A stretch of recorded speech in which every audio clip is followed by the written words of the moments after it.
This is the map that may decide the war with Iran. And surely this is the map that everyone at the White House is looking right now.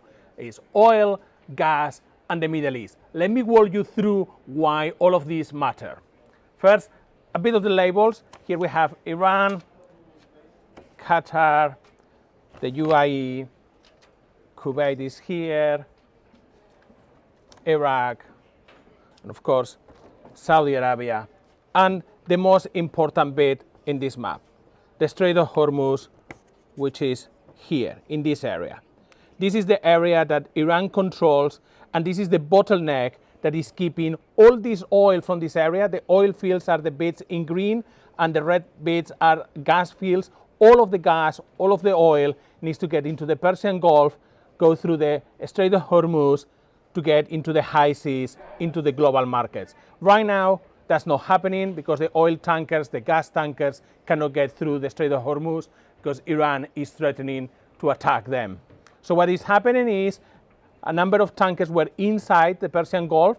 They have been used, they have been loaded. Everything that was free has been used now, and with no outlet for their production, some of the countries in the region, particularly Kuwait and Iraq, had to cut production. And that is really one of the reasons the prices have gone up so much, both in oil and also in the gas market.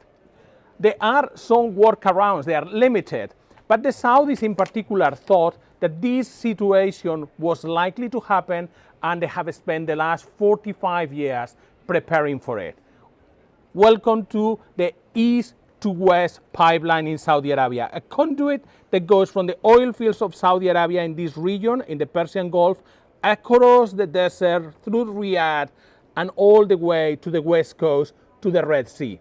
There, Iran doesn't have access, and the Saudis can load their oil in this area. But obviously, to do that is a massive logistical enterprise. You need to move all the oil tankers that were waiting to cross the Strait of Hormuz. You need to move them all around the Arabian Peninsula into the Red Sea. That is happening right now. You see on my screen, all of those blue dots are oil tankers that are coming from this area, going through. It almost looks like a highway on rush hour, and going up to this point in the Red Sea. That's Jambu. That's what that pipeline crosses, and that's what the Saudis can now sell oil into the international market, bypassing the Strait of Hormuz. There is another pipeline that goes from near Abu Dhabi in the United Arab Emirates across the country into Fujairah. That's very close to the Strait of Hormuz, but it's outside. It's on the right side of the Strait of Hormuz, and that is just giving some relief to the market. That's about